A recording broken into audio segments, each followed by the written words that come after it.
બનાસકાંઠા જિલ્લાના મુખ્ય વાણિજ્ય મથક તરીકે ઓળખાતા ડીસા શહેરની બદનામી કરનાર કેટલાક વેપારીઓની ખાદ્યાત્ર ચીજવસ્તુઓમાં ભેળસેળની પ્રવૃત્તિથી બદનામી પણ થવા પામી છે।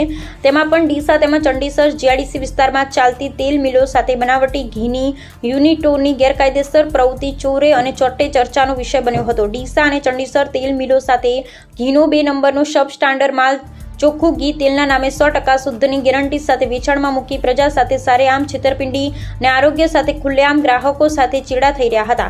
ત્યારબાદ ફૂડ વિભાગ દ્વારા રેડ કરતા મોટો જથ્થો સીઝ કરવામાં આવ્યો। વાત કરવામાં આવે તો પાલનપુર ચંડીસર જીઆઈડીસીમાં ફૂડ વિભાગના દરોડા ફૂડ વિભાગ દ્વારા વારંવાર રેડ કરવામાં આવે છે, છતાં વ્યાપારીઓ સુધારવાનું નામ નથી લેતા। ચંડીસર ખાતેથી હરેશ ચોખાવાળા શ્રી સેલ્સ નામની પેઢીમાંથી ઘીના 2 નમૂના ચકાસણી માટે લેબોરેટરીમાં મોકલવામાં આવ્યા। ફૂડ વિભાગે 5.5 ટન જેટલો શંકાસ્પદ ઘીનો જથ્થો જપ્ત કર્યો। 35 લાખથી વધુની કિંમતનો શંકાસ્પદ ઘીનો જથ્થો જપ્ત કર્યો। 3 માસ અગાઉ પણ શ્રી સેલ્સમાં ભેળસેળયુક્ત ઘીની રેડ કરી 3.5 લાખથી વધુના 650 કિલો શંકાસ્પદ ઘીનો જથ્થો જપ્ત કરવામાં આવ્યો હતો।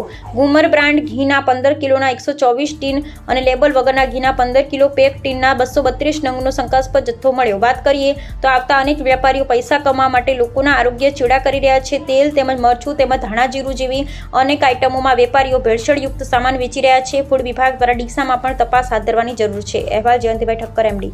રાજ્યના નાગરિકોને શુદ્ધ ખોરાક મળી રહે તેના માટે રાજ્ય સરકાર તથા રાજ્યનું ફૂડ એન્ડ ડ્રગ ડિપાર્ટમેન્ટ સતત કામગીરી કરી રહ્યું છે, જેના ભાગરૂપે ગઈકાલે ચંડીસર બનાસકાંઠા ખાતેથી શ્રી સેલ્સ એજન્સીમાં શ્રી ભાવેશ ચોખાવાળા ત્યાંથી લગભગ 5.5 ટન જેટલું બનાવટી ભેળસેળવાળું ઘી કે જેની કિંમત 35 લાખ થાય છે તે જપ્ત કરવામાં આવ્યું છે।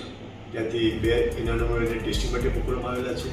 આ જ વ્યક્તિ ગયા મહિનામાં શ્રાવણ માસમાં એની જે ફેક્ટરી છે જ્યાં ફૂડનું લાયસન્સ છે ત્યાં અમારી ટીમે દરોડો પાડ્યો હતો, ત્યારે ત્યાં પામ ઓઇલના ખાલી ડબ્બા તથા લગભગ 700 કિલોગ્રામ જેટલું 3.5 લાખનું ભેળસેળિયું ઘી મળ્યું હતું અને આ વ્યક્તિની મોડસ ઓપરેન્ડી આ ફેક્ટરીમાં ઘી બનાવીને અજ્ઞાત સ્થળે કોઈ લાયસન્સ ન હોય એવી જગ્યાએ ગોડાઉનમાં માલ શિફ્ટ કરતા હતા। અમારી ટીમના વોચમાં હતા અને ગઈકાલે અર્લી મોર્નિંગમાં દરોડો પાડીને આ મોટો જથ્થો એનાથી પકડ્યો છે અને આ જે મોટો ભેળસેળનો જથ્થો જે છે તે આવતા તહેવારોમાં માર્કેટમાં વેચવાની ફેરકીમાં હતા અને મીઠાઈ ટીમે અમને પકડી લીધેલા છે।